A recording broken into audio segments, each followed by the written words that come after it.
Hi, I just wanted to show you guys how to make these socks. These are my slouchy socks. I made these out of leftover, I made shorts out of a shirt. And this was what was left over from the shirt, so I made shorter socks. This is the sock I'm going to show you how I made it today. First you have to decide how long you want the sock, and then you have to measure to see how long they should be. So from the tip of your toe you want to measure, step on it, and then bring it all the way up to like the back of your knee if that's where you want the sock to end. And for me that was like 26-27 inches.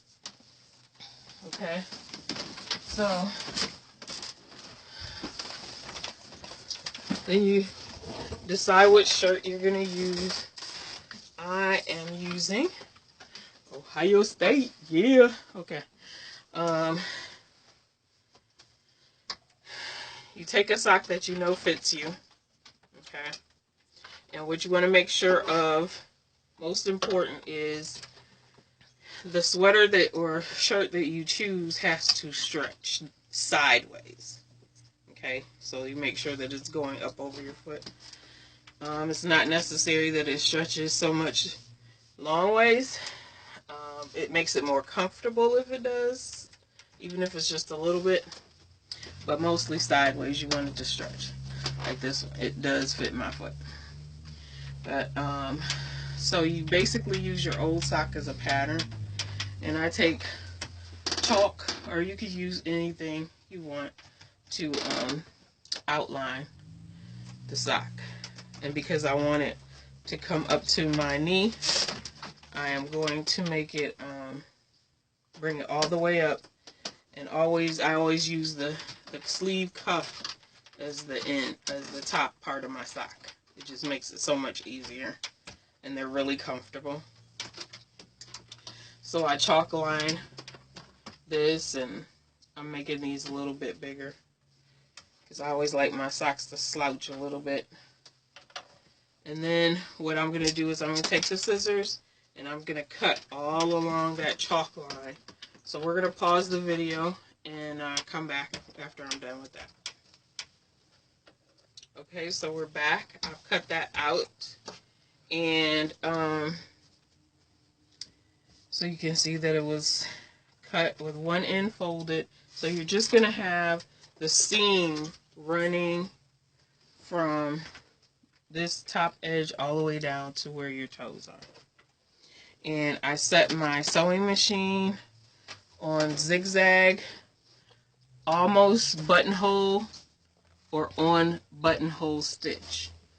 So it's zigzag, buttonhole stitch, and then my zigzag width is at 4, which is kind of wide because you want to make sure that you're encompassing both pieces. And I'm going to have to cut that little end off.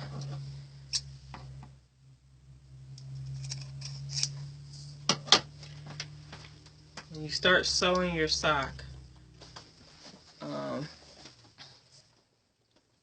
you want to make sure that the zig that goes outside clears the fabric. And then when it goes in, it's making sure that it's grabbing both pieces. So take your time. I'm going to show you the beginning. You're going to start, and you're going to go backwards, and then you're going to go all the way down the sock. The one thing that you don't want to do is pull, because you're going to cause puckers.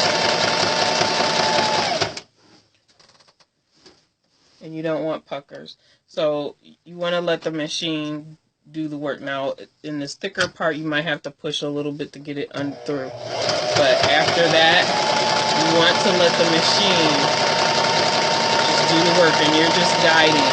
Just make sure those stitches stay, you know, right on that edge or outside of the fabric. And we're going to pause again, and I'm going to go ahead and finish this up.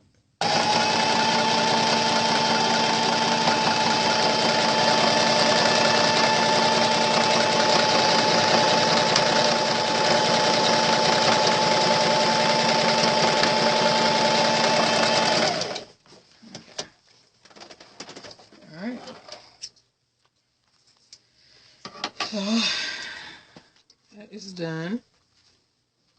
Took off the little extra thread. And I just wanted to show you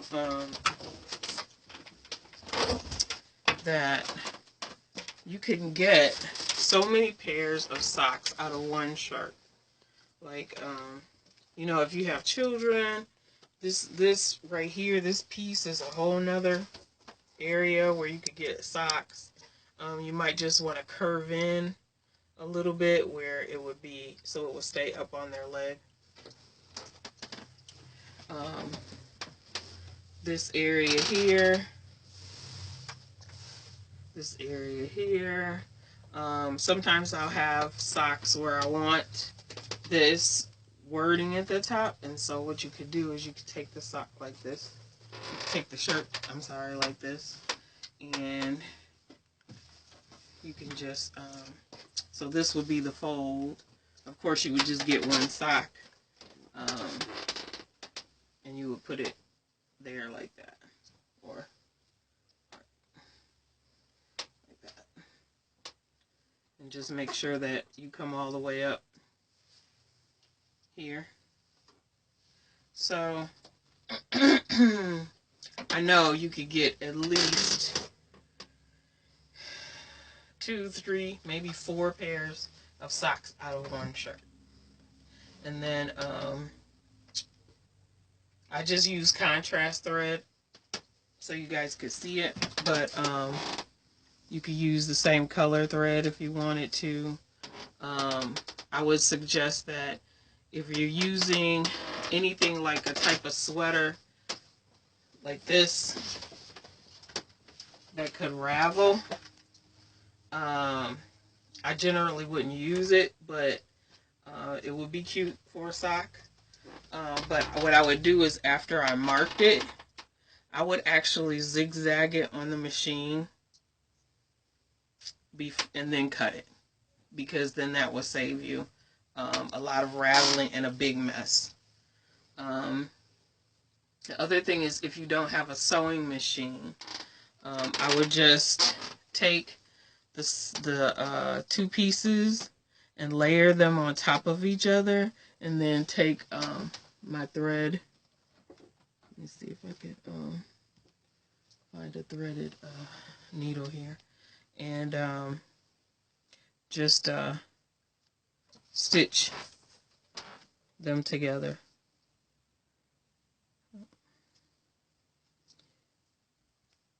Just like that, and just keep going all the way down, but make your stitches really close. So, you know, and then some people have, these don't bother me, having the stitches like this. Some people, it might bother them if they have tactile issues, but I would just suggest, if that might be a problem, that if you're hand sewing, you can't do it on a machine, but if you're hand sewing, like I said, you could just layer it on top of each other like that, flat, rather than having them together like this and sewing it. You would just layer it on top of each other like this, and maybe that would be better for you. So anyways, that is how you make the sock. And we'll pause it, and I'll come back and show you how they both look. Alright, so there you have it. That's how I make my knee-high socks. And I love them. This happened to have a logo on the arm sleeve. Of course, it's upside down now. But I don't care. It's cute. I love them. And I like the contrast thread, too. So you can make your own socks, people. No problem. Easy peasy, lemon squeezy. Till next time.